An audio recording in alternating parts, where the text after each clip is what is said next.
Hi, everybody. Happy Sunday. Welcome to Therapeutic Wisdom from the Akash. Just checking to make sure we're live. Say hello if you guys are hopping on. There we go. Hi, Simon. Thank you so much for saying hi. Now I know that the comments are working. This is so exciting. It's the first time the comments have worked in like a week and a half. So exciting. Facebook has been pretty glitchy lately with the comments. So thanks for saying hi. Welcome, welcome. Welcome to any of you who are new to Awoken TV. Welcome back to those of you who have been here before. This show is called Therapeutic Wisdom from the Akash. Awoken TV is basically like a spiritual and metaphysical Netflix. So you're going to find other shows like this. You're going to find courses. You're going to find films from light workers and conscious filmmakers who are eager to assist you on your metaphysical journey. So you can find Awoken TV on the App Store, but you can also find it at www.awoken.tv. My name is Laura Mazzotta, and I'm a Akashic healer and teacher. And I like to come on here and share the wisdom from the Akashic Records because it is truly my mission to share this space with as many people as will listen. It's completely changed my life. It's changed my clients' lives, my loved ones, and it's so empowering. And I find it to be the most profound, most efficient, most effective form of healing. Goes right to the core. So I'm here to help everybody. Hi, Becky. Thanks so much for being here. I'm here to help everybody get to know this space really intimately and cultivate a relationship with their Akashic records. And one of the ways that they work through me is because I've been a therapist for 20 years in New York. They do bring forward a lot of wisdom around current mental health diagnoses that exist in our society. They bring forward information about the struggles that we may have, either physically or emotionally, that interfere with our ability to live in the most optimal state of wellness and vitality. So, I love receiving healing from the Akash. It's a beautiful space to be in where we're just receiving, right? Hi, Lori. Thanks so much for saying hello. Good to see you.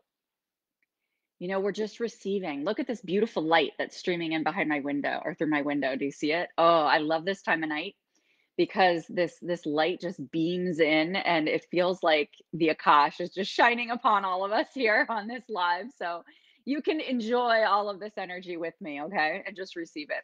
So tonight we're going to be talking about whether we really need to know why, what's going on with us, right? This is one of the biggest things that comes forward when people come to me for traditional therapy. I no longer have my traditional therapy business. I'm entirely doing Akashic healing at this point. But this is one of the biggest things, right? People come in and they say, I want to know why I'm feeling this way. Why am I feeling this way? Why am I doing this repeated behavior or saying this repeated thing or repeating this kind of relationship over and over and over again? I don't know why I keep doing this, right? And they come to me and they want to know why. And they look up to me like, please, like save me from myself, right? Hi, Anne. Thank you for saying hello. Good evening, Rachel, but good morning to you since you're in Australia. Thank you for letting me know that you're tuning in from there. Hi, Sherry. Okay, yeah. So if you guys are watching, thanks for reminding me too, Sherry. If you guys are watching on Emerge Healing and Wellness or in another group, I will not see your comments live unless you jump over to Awoken TV. If you jump over to the Awoken TV page, I will see them live. I do check on the comments on Emerge Healing after I'm live and I can reply to them.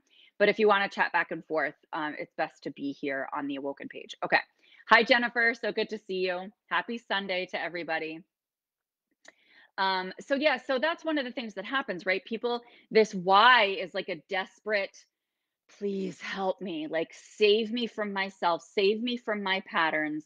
I can't deal with this anymore, right? And so we don't want to really pursue the why when it comes from a place of desperation, right? If we're looking for why am I like this, right? Why am I behaving this way or thinking this way? Then we're reaching for answers to fill a void, right? Because we're coming from that desperate space of save me.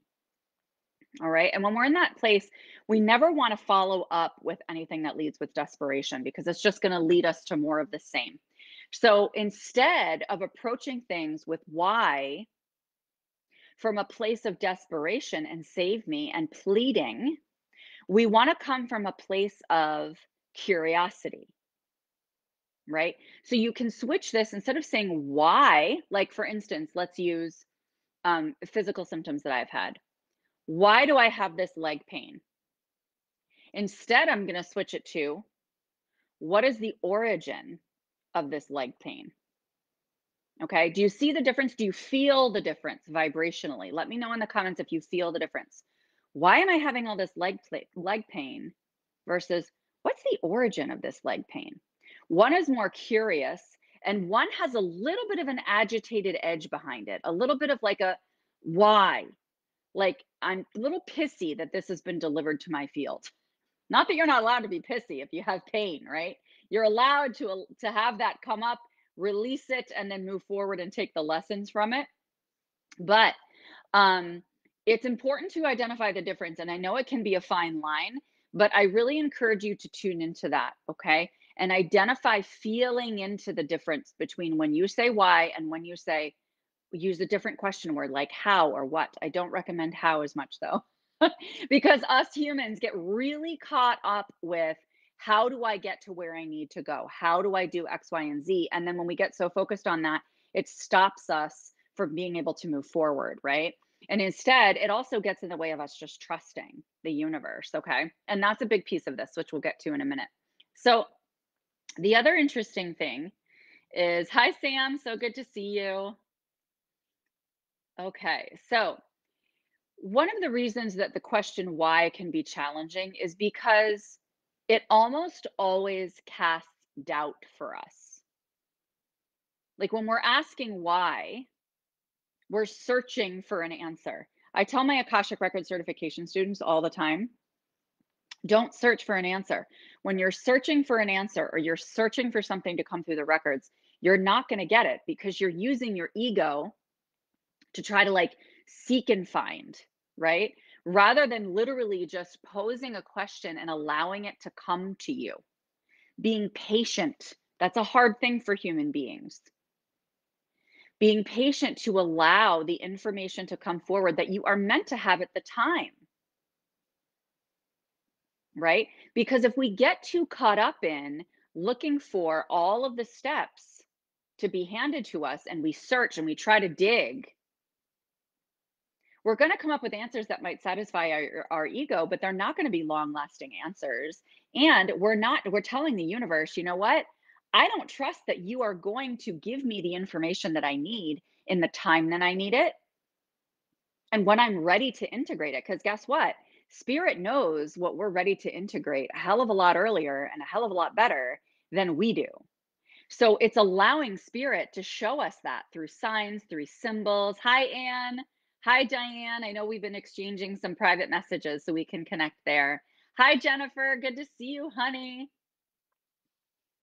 And unfortunately, what happens is that a lot of people use the why, and this isn't a conscious experience, okay? But they use the why to really distract them and abdicate responsibility for what they need to be focusing on, right? So they'll say, well, so why is it that I have leg pain? Like, why do I have that? And it's like, well, who gives a shit?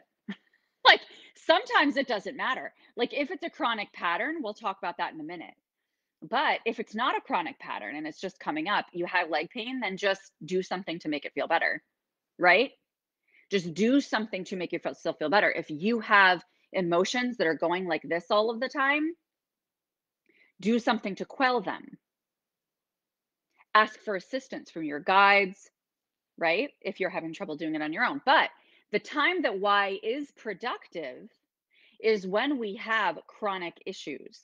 And that's different in the way that it can be very helpful for us to understand a context from where these problems have come from because we've been dealing with them over and over again. We might have been trying to heal them from many different angles in many different ways using lots of different techniques and gotten frustrated because we keep hitting our heads against a wall and we still keep coming up with the same thing. In that sense, it means that there is a deeper underlying reason that's probably not even yours to carry that exists behind that chronic issue. So that could be past life related, it could be ancestral related. And in those situations, you don't ask why, but you use that other question that I talked to you about earlier, which is what's the origin of this? What's the true nature of this? What is this trying to tell me? Right? And you get curious about it. Hi, Joy. So good to see you. You're welcome, Sam. Okay. Because think about it. It happens so often. I can't tell you how much this has happened in my 20 years of being a therapist that people will come forward and ask why. And then what do they do with that information when they find out why? They blame. That's why I say it can be an opportunity for people to abdicate responsibility of claiming their own power and saying, I'm going to tune into my body, get really, really comfortable and connected with my energy field so that I know what's going on and I'm able to answer my own questions, to heal myself, to take myself on the next steps that feel appropriate. But instead, they find this why and they're like, oh, thank God I found the why. Now I can blame somebody. Now I can put it on them. Not productive. In fact, it breeds more negativity and more of the issue because you're distracting yourself. And then you're just going to get hit harder in the face with a message that comes forward even more boldly saying, you're not listening. Hello. And this is what happened to me when I got sepsis, and I got knocked down so hard. And for me, I'm so glad that I did because I was able to open up a level of phenomenal in my life that I didn't even realize existed. But I wouldn't have listened prior to that. And I'm very self-aware, but I was not as tuned into surrendering to the universe. I still had an agenda. Right? And that's what's so important when you are identifying your why and figuring out, okay, why is this happening to me? Make sure it's not coming from a place of desperation. Make sure it's not coming from a place of fear and doubt so that you're looking for a scapegoat subconsciously for what's going on with you so that you can put it off on them, get distracted for a little while, and probably feel a little bit better for a short period of time. But then it's not going to have lasting impact for you. Okay. Oh, sorry, Jennifer. You're so dedicated to your work, my love. Okay. So the other thing, I just was looking at my notes here because the records brought through a really cute image when they were bringing this content forward for me. And they were talking about digging for the why, like when we are actually digging, using our egos and just like scraping through, like, I got to find it. It's got to be here somewhere. I'm desperate. I need an answer, right? They show me this image. It's kind of like when we do that, we're like little chipmunks running around and gathering up as much as we can and stuffing it into our cheeks so that we can go hide it and bury it somewhere, right? And that's what they were showing me. And for a couple of reasons, right? One is I don't want anybody else to get this. Like, I need to make sure that this is in control and that this is mine and that I can keep it where it is and keep it in its place so that nothing gets to it, so that my issue stays buried. Okay, that's one piece. But the other piece is, why do chipmunks do that? Chipmunks do that because they want a storage for the winter or at a time when they can't find other food. So it's a safety issue, right? And think about this, we've evolved from lower beings. And so part of that still exists within us, that safety or that feeling of like, I won't survive if I don't gather all the whys. Right, but that's a distortion. That's a limiting belief that exists in our subconscious mind that is not relevant to our current existence. So we get to release that. We get to let that go and realize, if I'm looking for safety in this situation, I can access safety. How? My favorite one is going into the Akashic records. That's the safest place on, I was going to say on the planet, but in any dimension, that's the safest place. But whatever makes you feel safe. Some people like to ground on Mother Earth. Some people like to cuddle with their significant other or with a loved one. Some people like to just be in their home drinking a cup of tea. But shift to safety instead of constantly digging for the why. But like I said, if this is a chronic issue, okay, If this is a chronic issue, it is productive for you to get curious, not dig, but get curious about requesting from the universe where the origin of this chronic issue came from and allow it to present to you. Now, that might not present to you like that as soon as you snap your fingers. It may take some time for this to present to you. So, when you surrender this to the universe and offer it to them to give to you when you're ready and when you're best ready to integrate this information, you put it out there and you confidently wait. And I say confidently wait because you know the answer is going to come, because you entirely trust the universe. You entirely trust divine intelligence, and you know they are going to deliver what is in your best interest and the highest good for all when the timing is right. Let me just check in on the comments. Sam, I had CFS, chronic fatigue, years ago and really tried to find out where and why it came from. Good. And finally got much better after releasing that worry. Good. Because we can, I'm glad you mentioned that too, Sam. Thank you. Because we can get really, really focused on so focused on figuring out the why that we are distracted from actually spending the time and energy just taking care of ourselves. Like just taking care of our bodies or taking care of our minds or giving ourselves, and I am so somebody who used to do this all the time and still fall into it every once in a while. We're human beings, where I will get so distracted by trying to figure out what's coming forward in my fields that I forget that literally all I need to do is just to like literally sink into a meditative space or go into the AKASH and just ask or just receive, and the answer will arrive. Right? Our egos can run. And that's the other piece here, right? Our egos get very attached to having an answer to the why. They want to know. And this is why I love energy work so freaking much. Because in the therapy world, the vast majority of it is cognitive. You know, there's hypnotic, there's hypnotherapy and things like that, but a lot of it is cognitive. And that's good, you know, cognitive meaning in the mind, for those of you who are not familiar with that term. But that's great. It's a Band-Aid to work with the mind, for sure. And it certainly is one layer, and it's productive and it serves its purpose. But I love working with energy so much. And this was so good for me because I've always been so type A, which I've been releasing so much. And I have to say, very proudly, I have mostly released my type A personality, which is pretty exciting. But um, you know, when I was in that state, I wanted to know all the answers, right? We want that control because, of course, again, it's a safety thing, right? If we don't have that control, then we don't feel safe. And so we try to grasp it ourselves, which tells the universe what? I know better than you do, which is just silly, right? Just so silly. But yeah, so we get so attached to this answer. We get so attached to the answer and it distracts us. And so it's really important for us to allow ourselves to, if it's a chronic issue, understand the context from where this came from so that we can clear it and heal it in an energetic level. But the second layer is allowing the energy to move and shift and heal without necessarily having a conscious understanding why. I'll never forget that when I first started doing this work and I was having Reiki done on me, and I worked with the emotion code and the Akashic records and, you know, other modalities.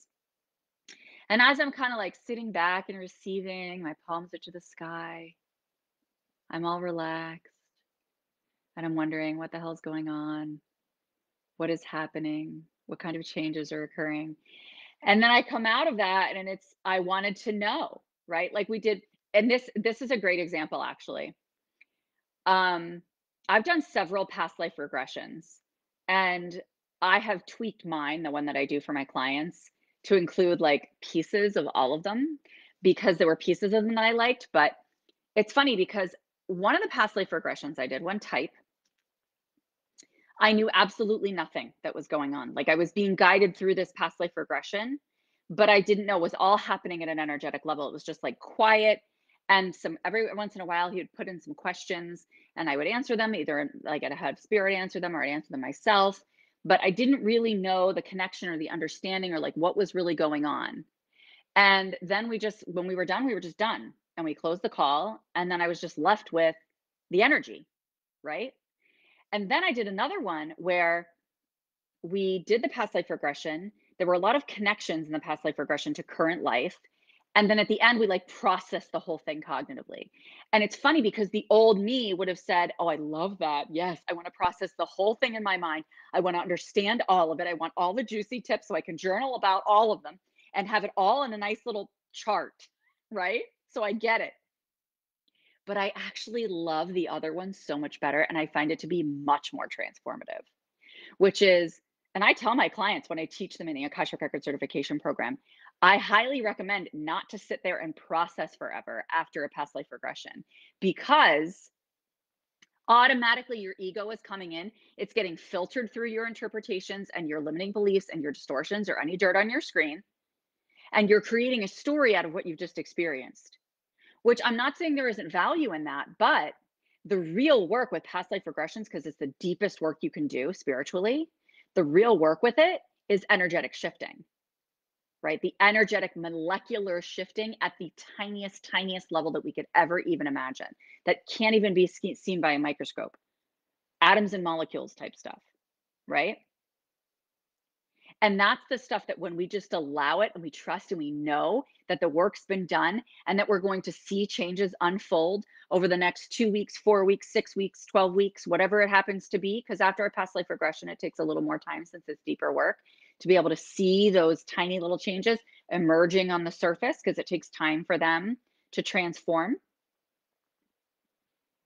It's absolutely amazing because that is the key to surrender, to trusting and knowing that the work is being done without having the conscious knowledge of everything that's happening, right? It's so amazing, Simon. Thank you so much. Yeah. So the only other thing that I'll say here too is, you know, when you find yourself asking why 8 million times on any topic, realize that when you're doing that, you're searching, right? You're searching. And any of you who have done intuitive work probably know already that forcing an answer is not going to get you what you're looking for. Forcing anything. I always use this analogy. Like if I'm forcing my hands to be together and I'm just like gripping them so tightly, right? No air can get through. No energy can get through. There is absolutely no flow there, right? So if we are going to trust the universe, if we are going to surrender to God, the all knowing, the divinely intelligent, then we need to release our why. Okay. And the only time that you bring it up is when you have chronic issues that you've worked on over and over again that are not resolving. And you briefly bring it forward, twist it into curiosity, get that context and understanding, do some healing there, and then release it without necessarily having to know every single thing that unfolded within that healing session. Okay. So let me know how you feel about this because this is hard for us to implement on a consistent basis as human beings. It is. It's very hard. Our egos are leading the way a lot of the time in our day-to-day interactions, and until we get really practiced with it, we need to consciously remind ourselves to keep coming back to center, to come back to source, to come back to the vibration and the divine love that we are attuned to at any time we choose. Lori says, so like I had the leg problem. So what can I do to start out helping myself? So breath work is my favorite thing to do for helping with leg pain and sending breath to that area on a consistent basis. I would say like 2 to 3 times a day that you breathe in all the way to your toes, hold at the top, breathe in a little bit more,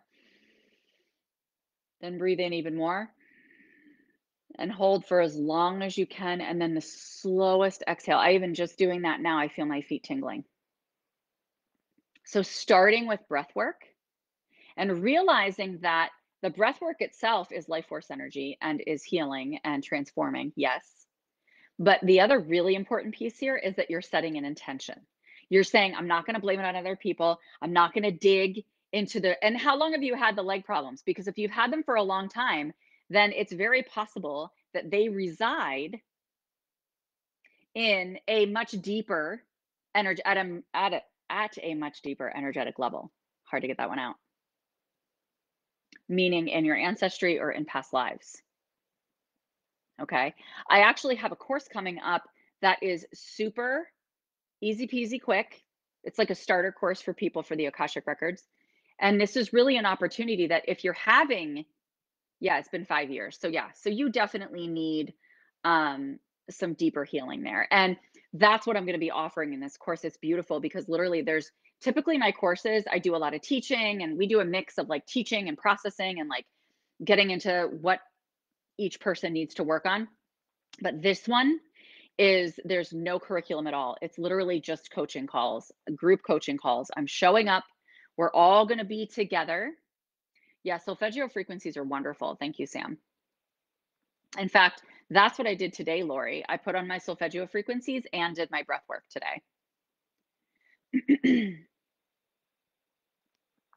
I have so many other things that are coming through that I could use to help you too, Lori. But in the interest of time here, because we do need to sign off in a few minutes, it would be really beneficial to sign up for this course. Activating Akashic Wisdom is what it's called, because you're going to get 3 60-minute group coaching calls where you're going to get coaching from me on whatever area you would like. It could be healing,